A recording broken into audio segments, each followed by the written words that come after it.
चतुर्थ स्कंद त्रयोदश अध्याय ध्रुववंश का वर्णन। राजा अंक का चरित्र। श्री सूत जी कहते हैं, शौनक जी, श्री मैत्रेय मुनि के मुख से ध्रुव जी के विष्णु पद पर आरूढ़ होने का वृतांत सुनकर विदुर जी के हृदय में भगवान विष्णु की भक्ति का उद्रेक हो आया और उन्होंने फिर मैत्रेय जी से प्रश्न करना आरंभ किया। विदुर जी ने पूछा, भगवत प्रायण मुने, ये प्रचेता कौन थे, किसके पुत्र थे, किसके वंश में प्रसिद्ध थे और इन्होंने कहाँ यज्ञ किया था? भगवान के दर्शन से कृतार्थ नारद जी परम भागवत है ऐसा मैं मानता हूँ। उन्होंने पांचरात्र का निर्माण करके श्रीहरि की पूजा पद्धति रूप क्रियायोग का उपदेश किया है। जिस समय प्रचेतागण स्वधर्म का आचरण करते हुए भगवान यज्ञेश्वर की आराधना कर रहे थे, उसी समय भक्त प्रवर नारद जी ने ध्रुव का गुणगान किया था। ब्रह्मन उस स्थान पर उन्होंने भगवान की जिन जिन लीला कथाओं का वर्णन किया था, वे सब पूर्ण रूप से मुझे सुनाइए, मुझे उनके सुनने की बड़ी इच्छा है। श्री मैत्रेय जी ने कहा, विदुर जी, महाराज ध्रुव के वन चले जाने पर उनके पुत्र उत्कल ने अपने पिता के सार्वभौम वैभव और राज्य सिंहासन को अस्वीकार कर दिया। वह जन्म से ही शांतचित्त, आसक्ति शून्य और समदर्शी था तथा संपूर्ण लोकों को अपनी आत्मा में और अपनी आत्मा को संपूर्ण लोकों में स्थित देखता था। उसके अंतःकरण का वासनारूप मल अखंड योगाग्नि से भस्म हो गया था, इसलिए वह अपनी आत्मा को विशुद्ध बोधरस के साथ अभिन्न, आनंदमय और सर्वत्र व्याप्त देखता था। सब प्रकार के भेद से रहित प्रशांत ब्रह्म को ही वह अपना स्वरूप समझता था तथा अपनी आत्मा से भिन्न कुछ भी नहीं देखता था। वह ज्ञानियों को रास्ते आदि साधारण स्थानों में बिना लपट की आग के समान मूर्ख, अंधा, बहिरा, पागल अथवा गुंगा सा प्रतीत होता था। वास्तव में ऐसा था नहीं, इसलिए कुल के बड़े बूढ़े तथा मंत्रियों ने उसे मूर्ख और पागल समझकर उसके छोटे भाई ब्रह्मपुत्र वत्सर को राजा बनाया। वत्सर की प्रेयसी भार्या स्वरवीथी के गर्भ से पुष्पाण, तिग्मकेतु, इश, ऊर्ज, वसु और जय नाम के 6 पुत्र हुए। पुष्पाण के प्रभा और दोषा नाम की 2 स्त्रियां थीं। उनमें से प्रभा के प्रातः, मध्याह्न दिन और सायं ये 3 पुत्र हुए। दोषा के प्रदोष, निशीथ और वयुष्ठ ये 3 पुत्र हुए। वयुष्ठ ने अपनी भार्या पुष्करिणी से सर्वतेजा नाम का पुत्र उत्पन्न किया। उसकी पत्नी आकुति से चक्षु नामक पुत्र हुआ। चाक्षुष मनवंतर में वही मनु हुआ। चक्षु मनु की स्त्री नडवला से पुरु, कुत्स, त्रित, द्युम्न, सत्यवान, रीत, त्वरत, अग्निष्टोम, अतिरात्र, प्रद्युम्न, शिबी और उल्मुख ये 12 सत्वगुणी बालक उत्पन्न हुए। इसमें उल्मुख ने अपनी पत्नी पुष्करिणी से अंक, सुम्न, ख्याति, क्रतु, अंगिरा और गया ये 6 उत्तम पुत्र उत्पन्न किए। अंक की पत्नी सुनीता ने क्रूरकर्मा वेन को जन्म दिया, जिसकी दुष्टता से उद्विग्न होकर राजर्षि अंग नगर छोड़कर चले गए थे।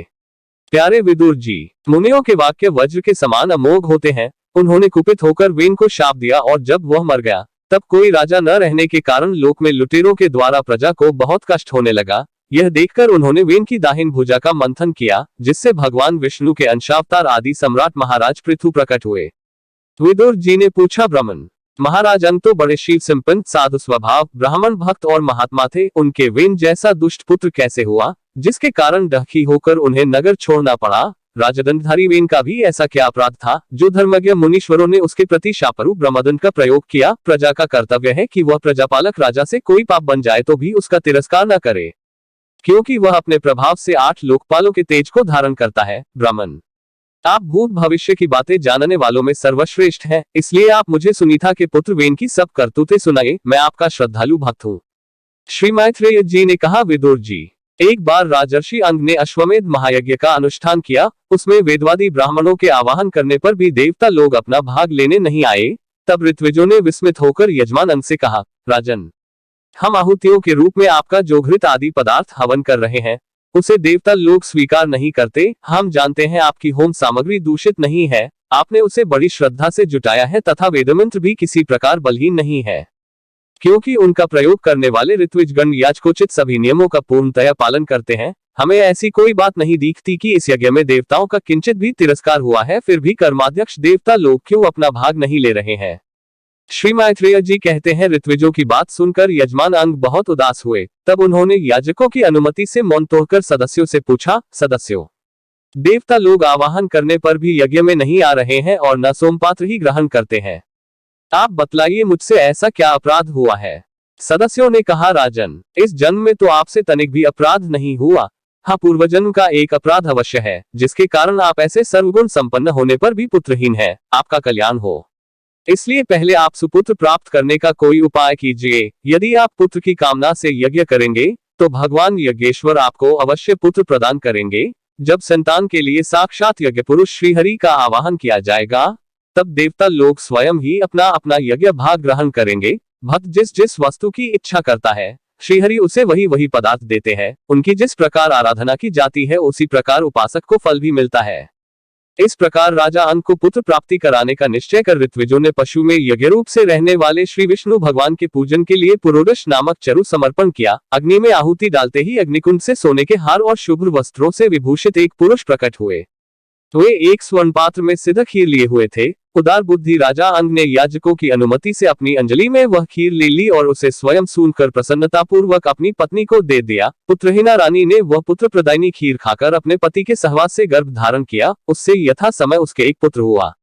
वह बालक बाल्यावस्था से ही अधर्म के वंश में उत्पन्न हुए अपने नाना मृत्यु का अनुगामी था। सुनीता मृत्यु की ही पुत्री थी, इसलिए वह भी अधार्मिक ही हुआ। वह दुष्ट वेन धनुष बाण चढ़ाकर वन में जाता और व्याध के समान बेचारे भोले भाले हरिणों की हत्या करता। उसे देखते ही पुरवासी लोग वेन आया कहकर पुकार उठते। वह ऐसा क्रूर और निर्दयी था कि मैदान में खेलते हुए अपनी बराबरी के बालकों को पशुओं की भांति बलात् मार डालता।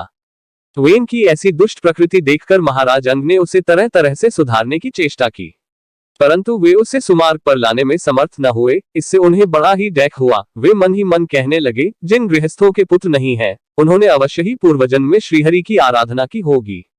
इसी से उन्हें कुपूत की करतूतों से होने वाले असह्य क्लेश नहीं सहने पड़ते, जिसकी करनी से माता पिता का सारा सुयश मिट्टी में मिल जाए, उन्हें अधर्म का भागी होना पड़े, सबसे विरोध हो जाए, कभी न छूटने वाली चिंता मोल लेनी पड़े और घर भी डैकदाय हो जाए। ऐसी नामात्र की संतान के लिए कौन समझदार पुरुष ललचावेगा? वह तो आत्मा के लिए एक प्रकार का मोहमय बंधन ही है। मैं तो सपूत की अपेक्षा कुपूत को ही अच्छा समझता हूँ, क्योंकि सपूत को छोड़ने में बड़ा क्लेश होता है। कुपूत घर को नरक बना देता है, इसलिए उससे सहज ही छुटकारा हो जाता है। इस प्रकार सोचते सोचते महाराजन को रात में नींद नहीं आई। उनका चित्त गृहस्थी से विरक्त हो गया। वे आधी रात के समय बिछौने से उठे। इस समय वेन की माता नींद में बेसुध पड़ी थी। राजा ने सबका मोह छोड़ दिया और उसी समय किसी को भी मालूम न हो। इस प्रकार चुपचाप उस महान ऐश्वर्य से भरे राजमहल से निकलकर वन को चल दिए।